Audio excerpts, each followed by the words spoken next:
Srivari knowledge ಚಾನೆಲ್ಗೆ ಎಲ್ರಿಗೂ ಸ್ವಾಗತ. ಇವತ್ತಿನ ದಿವಸ ನಾನು ನನ್ನ ವಿಡಿಯೋದಲ್ಲಿ ಲಲಿತಾ ಸಹಸ್ರನಾಮದ ಎರಡೆರಡೇ ಲೈನಿಗೆ ನಾನು ಅರ್ಥನ ಹೇಳಬೇಕು ಅಂದ್ಕೊಂಡಿದ್ದೀನಿ. ಯಾಕೆಂದರೆ ನಾವೆಲ್ಲ ಉದ್ದಕ್ಕೂ ಲಲಿತಾ ಸಹಸ್ರನಾಮ ಹೇಳಿಬಿಡ್ತೀವಿ, ನಮ್ಗೆ ಒಂದೊಂದು ಸತಿ ಅದರ ಅರ್ಥ ಗೊತ್ತಾಗಲ್ಲ. ಬೈ ಪ್ರಾಕ್ಟೀಸ್ ಅಥವಾ ಓದೋದ್ರ ಮುಖಾಂತರ ಹೇಳಿಬಿಡ್ತೀವಿ, ಬಟ್ ಅರ್ಥ ಗೊತ್ತಾದರೆ ತುಂಬ ಚೆನ್ನಾಗಿರುತ್ತೆ. ಶ್ರೀಮಾತಾ ಶ್ರೀ ಮಹಾರಾಜ್ಞಿ ಶ್ರೀಮತ್ ಸಿಂಹಾಸನೇಶ್ವರಿ ಚಿದಗ್ನಿಕುಂಡ ಸಂಭೂತ ದೇವಕಾರ್ಯ ಸಮುದ್ಯತ.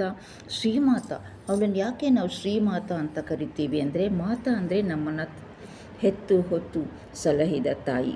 ಹಿಂದಿನ ಎಷ್ಟೋ ಜನ್ಮಗಳಲ್ಲಿ ಬೇರೆ ಬೇರೆ ತಾಯಿ ತಂದೆಗಳಿರ್ಬೋದು, ಮುಂದೆ ಯಾವ ಜನ್ಮ ಎತ್ತೀವೋ ಮುಂದೆ ಎಷ್ಟೋ ತಾಯಿ ತಂದೆಗಳಾಗ್ಬೋದು, ಈ ಜನ್ಮದ ತಾಯಿ ತಂದೆಗಳಾಗ್ಬೋದು.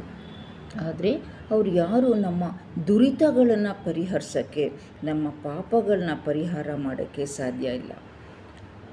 ಶ್ರೀಮಾತಾ ಅಂತ ಹೇಳಿದರೆ ಈ ತಾಯಿ ನಮ್ಮ ಕಷ್ಟ ಕಾಲದಲ್ಲಿ ನಮ್ಗೆ ಎಂತೆಂಥದ್ದೇ ಘೋರ ಕಷ್ಟಗಳು ಆಪತ್ತುಗಳು ಬಂದರೆ ಅದನ್ನು ಪರಿಹರಿಸ್ಬಿಡ್ತಾಳೆ, ನಮಗೆ ಮುಂದೆ ಹೋಗೋಕ್ಕೆ ದಾರಿ ಮಾಡಿಕೊಡ್ತಾಳೆ, ನಮ್ಮನ್ನು ಸದಾ ಕಾಲ ಕಾಯ್ತಾಳೆ.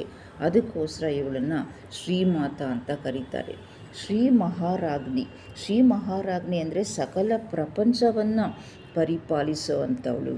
ಶ್ರೀಮತ್ ಸಿಂಹಾಸನೇಶ್ವರಿ, ಅತ್ಯಂತ ಉತ್ತಮವಾದ ಆಸನದಲ್ಲಿ ಕುಳಿತಿರೋಳು.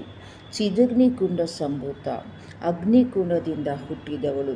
ದೇವಕಾರ್ಯ ಸಮುದ್ಯತ, ದೇವತೆಗಳಿಗೋಸ್ಕರ ಹುಟ್ಟಿದವಳು ಅಂತ ನಿಮಗೆಲ್ಲ ಗೊತ್ತಿರ್ಬೋದು. ಶುಂಭ ನಿಶುಂಭ ರಕ್ತಬೀಜಾಸುರ ಮಹಿಷಾಸುರ ಇನ್ನೂ ಎಷ್ಟೋ ರಾಕ್ಷಸರನ್ನ ಸಂಹಾರ ಮಾಡಿ ದೇವತೆಗಳಿಗೆ ಒಳ್ಳೆಯದನ್ನು ಮಾಡೋವಂಥ ಕಾರ್ಯಕ್ಕೋಸ್ಕರನೇ ಹುಟ್ಟಿದಂಥ ಅವತಾರ ತಾಳದಂಥ ತಾಯಿ ಅಂತ.